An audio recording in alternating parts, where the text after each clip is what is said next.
দেখো আমাদের প্রোনাউন থেকে প্রায় নিয়ম আমাদের প্রায় শেষ। যতটুকু বাকি ছিল সেটা ছিল আমাদের কিছু এক্সেপশনাল রুল প্রোনাউন থেকে। কিরকম এক্সেপশনাল, মানে এই যে দেখতে পাচ্ছ এখানে বেশ কিছুগুলো এক্সাম্পল রয়েছে, 6টা এক্সাম্পল রয়েছে। তো সেক্ষেত্রে দেখো যে এখানে যেমন সাবজেক্টটা ওয়ান আছে, এবং এখানে দেখো একটা আমরা পজেসিভ প্রোনাউন ইউজ করেছি হিজ।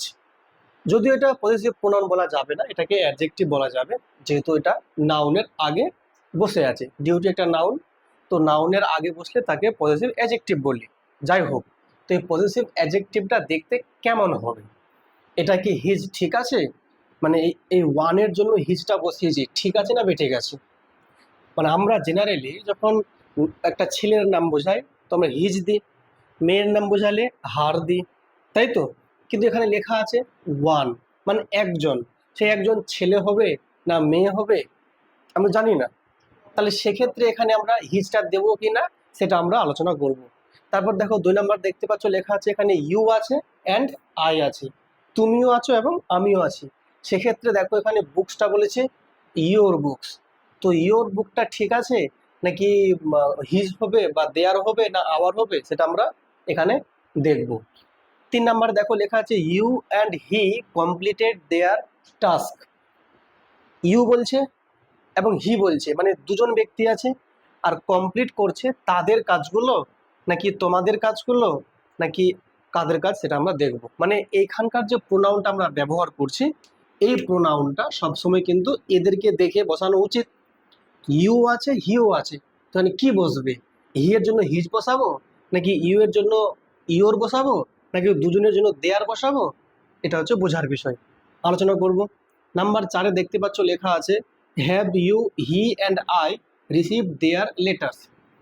ইউ আছে, হি আছে এবং আই আছে, তিনটে আছে সাবজেক্ট, তাই তো? তারপর এখানে যেটা প্রোনাউন ইউজ করেছি দেয়ার, ঠিক আছে না ভুল আছে আমরা দেখব।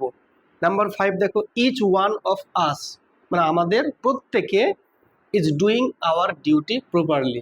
এখানে আওয়ার হবে না হিজ হবে না দেয়ার হবে না ইয়োর হবে সেটা আমরা দেখব। নাম্বার 6 দেখো কি লেখা আছে every one should do one's duty. এখানে আবার এভরি ওয়ানের জন্য ওরা ওয়ান নিয়েছে, মানে ওয়ান্স নিয়েছে। তো এখন প্রশ্ন হচ্ছে যে এগুলো সঠিক আছে নাকি ভুল আছে বা কেন আছে তোমাদেরকে একটু দেখতে হবে ভেবে চিনতে। তো এবার এগুলো প্রশ্ন কিন্তু অনেক সময় পরীক্ষায় দেখা যায় যে এই প্রোনাউনের জন্য এটা তোমাকে কারেকশন করতে বলা হয়।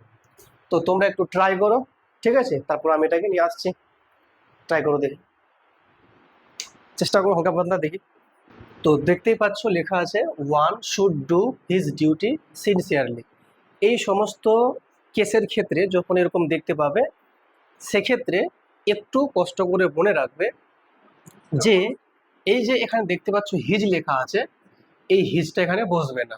এই যে ওয়ান রয়েছে এটা তো সাবজেক্ট আমাদের, তাহলে এই সাবজেক্ট অনুযায়ী এখানকার যে প্রোনাউনটা সেটা এর মতো হয়ে বসবে। তাহলে ওয়ান মানে যে একজন, তাহলে একজনের উচিত, শুড মানে কি উচিত, তো একজন ব্যক্তি হোক বা একজনের উচিত হবে করা, কি করা না তার কর্তব্য পালন করা সিনসিয়ারলি, মানে আধ্যাত্মিকভাবে বা মানে মনোযোগ সহকারে বা কি বলবো মন দিয়ে। তাহলে তার ডিউটি বা কর্তব্য করা উচিত মানে খুব ভালো করে। তো সেক্ষেত্রে এখানে কিন্তু তার আমরা ইউজ না করে ওয়ানের জন্য লিখবো ওয়ান্স, মানে এখানে লিখবো তাহলে হিজটা কেটে one's, O N E apostrophe S. তার একজনের উচিত হবে তার, মানে ওই একজনটারই মানে নিজেরই কর্তব্য ভালো করে পালন করা। বুঝলে ব্যাপারটা? তাহলে এখানে সাবজেক্ট অনুযায়ী তোমার যে প্রোনাউনটা বসছে সেটা সাবজেক্টের মতোই বসবে। ওয়ান আছে তো ওয়ান্স, এটা একজন, এটা হচ্ছে একজনের, তাই তো? ঠিক আছে। নাম্বার 2 দেখো, দেখো ভালো করে বুঝো, এই জায়গাটা খুব ভালো করে বুঝবে। অনলি ইউ অ্যান্ড ই, মানে এখানে তার মানে দুজন আছে, তুমি আছো এবং আমি আছি। তার মানে এখানে ফার্স্ট পার্সন আছে আর সেকেন্ড পার্সন আছে, থার্ড পার্সনের কোনো ব্যাপার নয়। হ্যাভ বট ইয়োর বুকস, এখানে ইয়োর লেখা আছে, তাহলে ইয়োরটাকে আমাকে রিপ্লেস করতে হবে।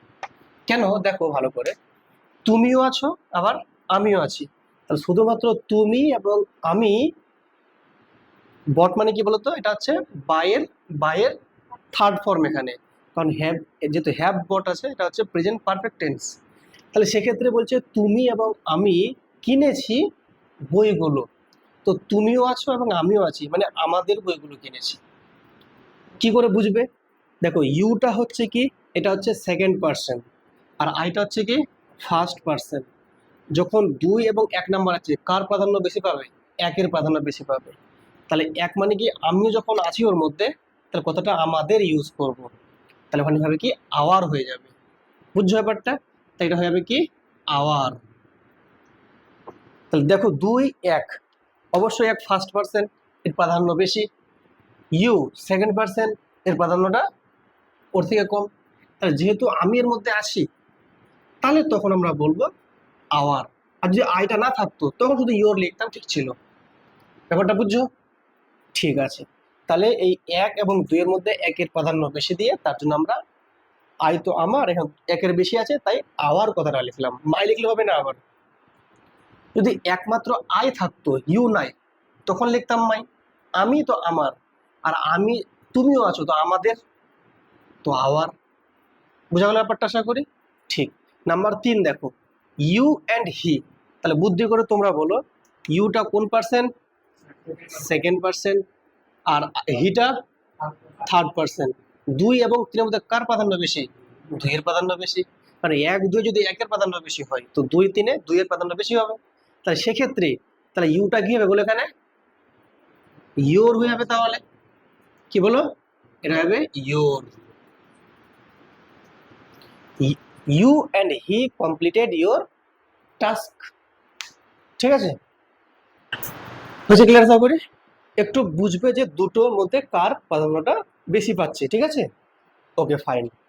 এবার বলো, তাহলে এবার একটুখানি তুমি বলো, have you, he and I received their letters.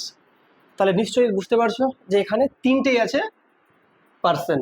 তো প্রথম বলবে এটা স্যার সেকেন্ড পার্সন, এটা থার্ড পার্সন, আর এটা ফার্স্ট পার্সন। কার প্রাধান্য বেশি?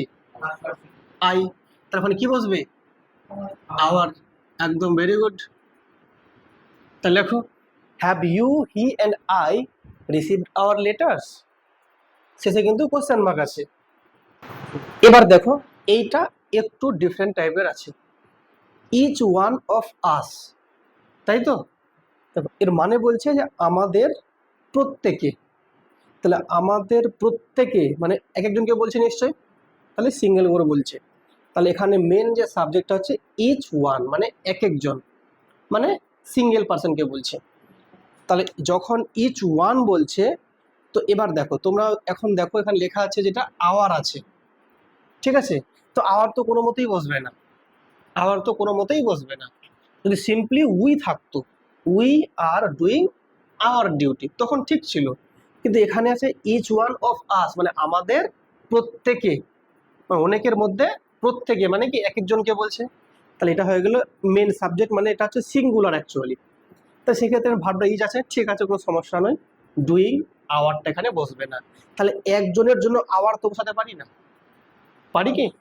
দেখো অনেকে ভাবতে পারে ইচ ওয়ান অফ আস মানে আমাদের প্রত্যেকে, মানে সবাই, সবাই কিন্তু বলছে না, আমাদের প্রত্যেকে। প্রত্যেক কথার মানে হচ্ছে প্রতি এক, প্রতি এক। তো এক মানেই তো একজনকে বলছে।